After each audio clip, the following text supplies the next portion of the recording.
What you're watching is a coding agent, planning, editing files, running commands, and it's running entirely on my own machine.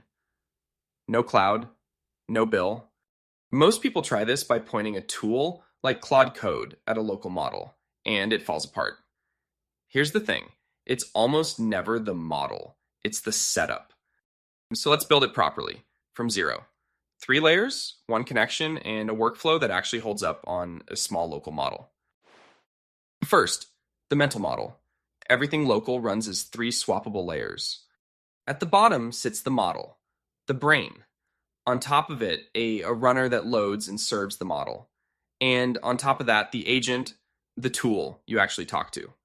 What connects them is one thing, a single OpenAI-compatible endpoint. Any agent that speaks it can drive any local model. That swappability is the whole trick. Now the pieces. Layer 1 is the model, and layer 2 is the runner that serves it. You want the biggest code model that fits your graphics memory. You browse them right here. Each size is a separate download, so you match it to your hardware. Modern coders use a trick called mixture of experts.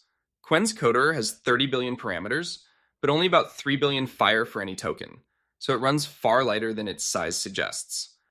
Quantization shrinks it further, trading a sliver of precision to squeeze a big model onto a single consumer graphics card. Layer 2, the runner, loads that model and serves it. Ollama is the easiest. One command pulls the model and starts a local server on your machine. And here's why any tool can use it. That server speaks the same language as the big cloud APIs. So you point your agent at localhost and nothing else in your code changes. Layer 3 is the agent, the harness. This is where local coding lives or dies. The agent is the loop wrapped around the model. It thinks, runs a tool, reads the result, and goes again, editing and running your code until the job is done. For our example, we'll use OpenCode. You tell it about your local model once in a small config file, the address of that local server, and the model's name. That's the whole setup.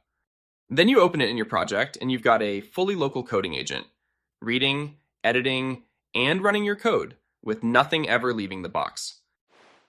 Now, the part almost everyone gets wrong, and it has nothing to do with the model. When a local setup feels dumb, it usually isn't the model's intelligence. It's the context window, the limited space the model can pay attention to at once. A heavy agent can pour thousands of tokens of its own instructions and tools into that window before you type a single word. On a small local model, that space is precious. And models get worse as that window fills up. Push past roughly half to 2/3, and quality quietly drops off. The dumb zone. Small local models feel it the hardest. One setting fixes most of the pain, the context length. Runners default it tiny, then silently throw away whatever overflows. Raise it, and your agent stops forgetting mid-task. Which brings us to the workflow, and it's all about protecting that context. The whole game is keeping the window clean, keep every session short, and give the agent one clear job at a time. That single habit changes everything. Step 1.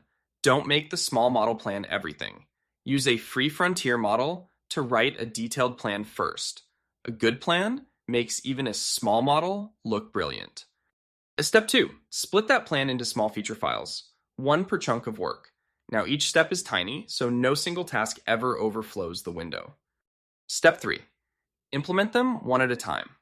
Load one file, let the agent build it, then start a fresh session for the next. Clean context every single time. One more. Local models are literal, not creative. For visual design or big architecture calls, borrow a cloud model, then hand its result back to your local agent to build. That's the real answer for 2026.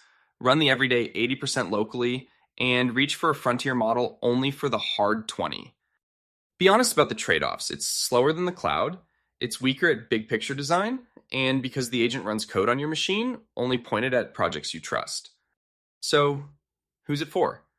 Anyone who wants private code, no bill, and a setup that works on a plane. Get the layers and the context right, and local coding genuinely holds up. So that's it. 3 layers, 1 local endpoint, and 1 workflow. Plan big, build small, and keep the context clean. If this helped you get a coding agent running on your own machine, subscribe. I go deep on local AI and dev workflows, and tell me what you're running down below.